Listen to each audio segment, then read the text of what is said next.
Senators, I inform you that at 8:30 today, 3 proposals for a consideration of a Standing Order 75 matter of public importance were received. The question of which proposal would be submitted to the Senate was determined by lot. As a result of that, I inform you that the following letter has been received from Senator Roberts. Dear Mr President, pursuant to Standing Order 75, I propose the following matter of public importance be submitted to the Senate for discussion: the need for the federal government to tackle cost of living challenges in its budget. Is the proposal supported? The proposal is supported, and understand that informal arrangements have been made to allocate specific times to each of the speakers in today's debate. And with the concurrence of the Senate, I shall ask the clerks to set the clock accordingly, and I call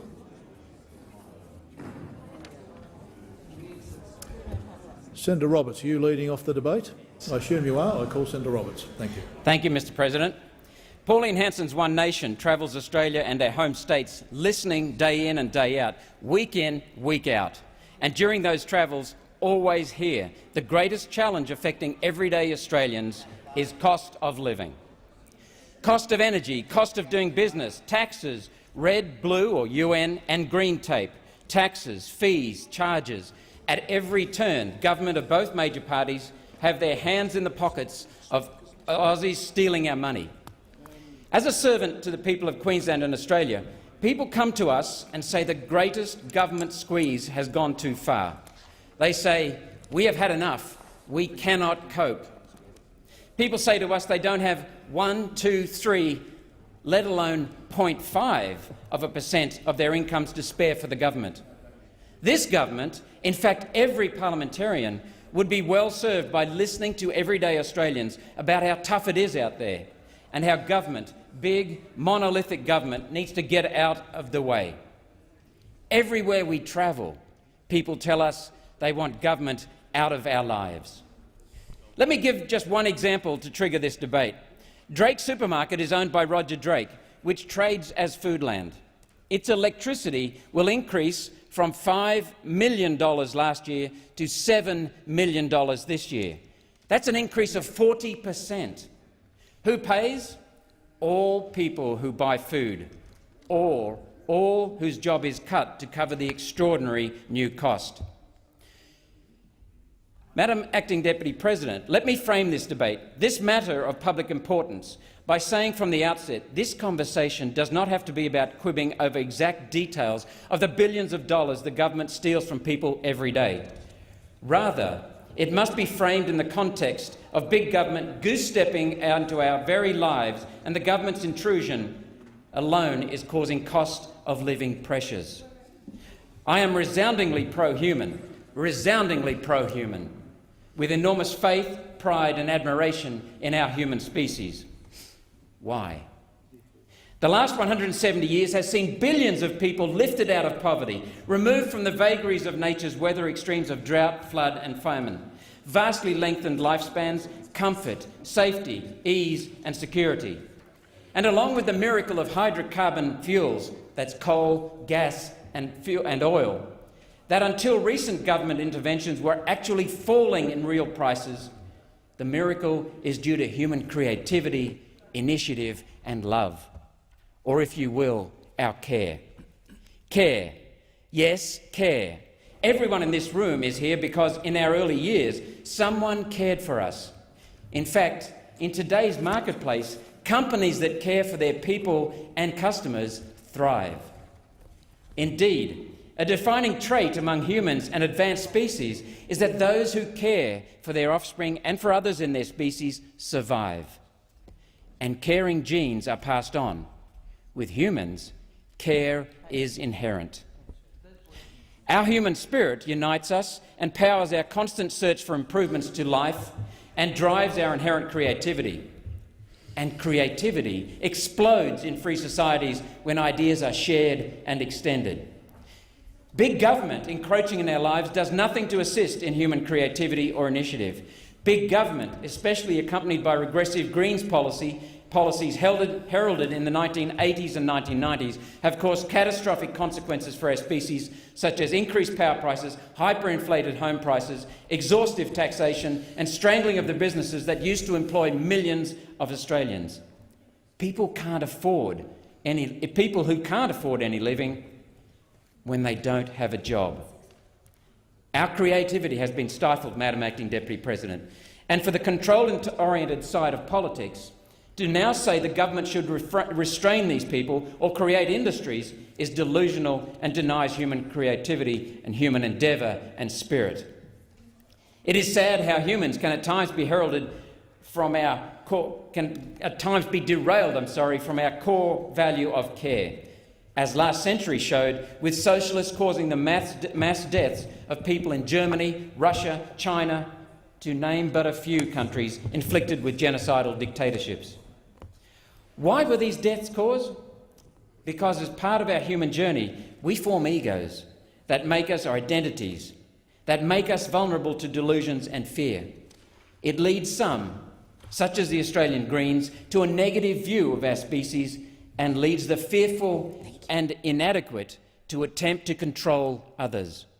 Control, feeding on fear and ego. Ego feeds big monolithic government that feeds off the people to keep itself growing, ever omnipresent, ever oppressive and ever controlling. Our species endures this tension between fear that underpins control and freedom that enables creativity and progress. However, there is a limit to how much control will succeed, and we have pushed people beyond breaking point in Australia. These are fundamental contradictions we face and endure: control versus freedom. In politics today, the concept of left versus right is out of date and inadequate. We are returning to understand control versus freedom as the core issue, which manifests itself through inadequate documents like last night's budget. Today's debate is about two paths the government's budget could have taken. One path promotes fear and regressive big government, a budget any Labor treasurer would be proud of, and another path of freedom, less control, less theft through taxation.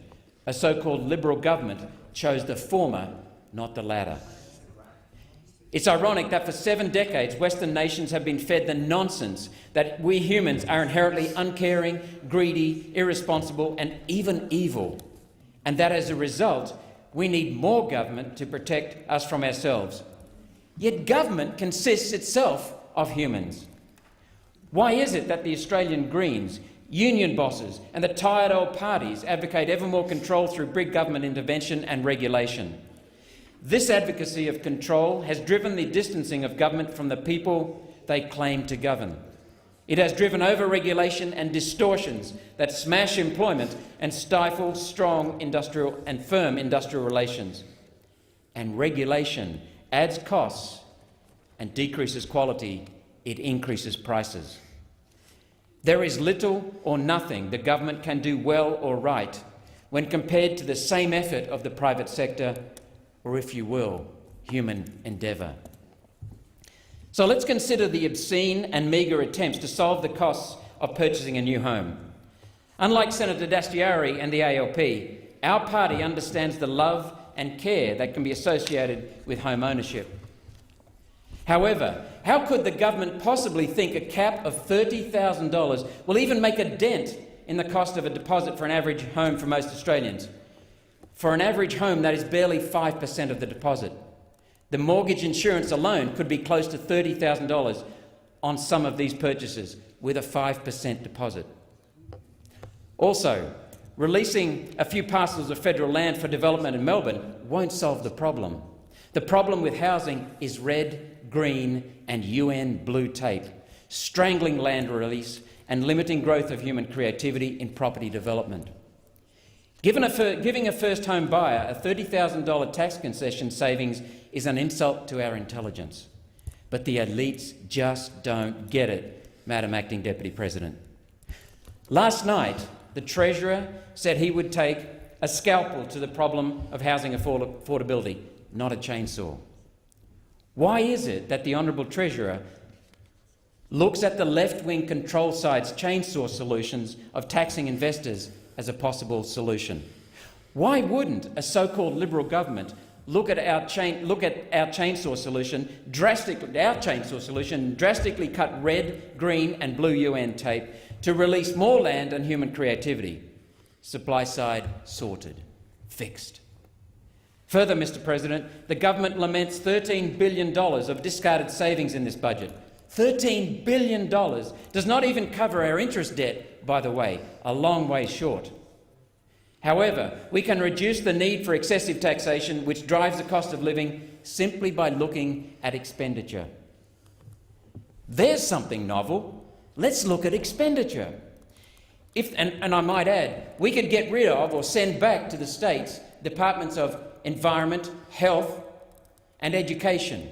We can abandon the ridiculous climate policies and energy policies that are crippling our nation. We could save tens of billions of dollars.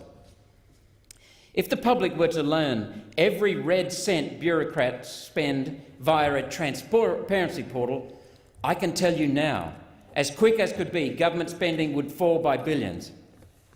This is proven in some states in the United States and in parts of Europe. So I have called for an urgent meeting with the Treasurer to discuss this proposal. We need 24 million auditors in Australia poring over every cent that we spend in this Parliament.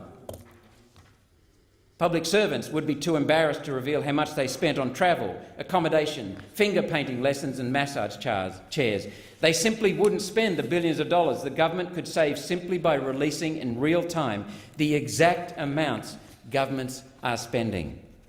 In fact, if we did away with duplicated federal departments, as I said, and ceased disproven climate policies, that would further reduce government spending or need for hikes in taxation. Reduce spending and you reduce the need for our greatest cost of living expense, taxation. Figures in the late 1990s and the early 2000s from the Australian Bureau of Statistics said that a person earning the average wage spends 68% on government, hands over 68% to government, on rates, fees, levies, taxes, surcharges, special fees, special levies. That's the equivalent of working from Monday to mid-morning Thursday and handing it over to government. The meagre rest, 1 2/3 days, is available for spending on education, sewerage, water, travel, transport, food, shelter. That's the cost of living pressure. On my Facebook wall today, Vivian Schnell said, quote, "When did any government vote for less government? They have to be forced to do that at gunpoint." Well, I have hope and trust in human spirit that fights to be free. That freedom, not control, will prevail, and that the march towards big government will end peacefully. That journey starts with debates and dialogue here in this chamber. People like Ms Schnell may be frustrated and had nothing from last night's budget to give her comfort, but I warn all senators here gathered, her patience and the millions of Australians like her is wearing thin. Here in this Parliament today, we have been charged with the task of igniting Australia's creativity and initiative, which will restore our prosperity. Thank you, Madam Acting Deputy President. Thank you, Senator.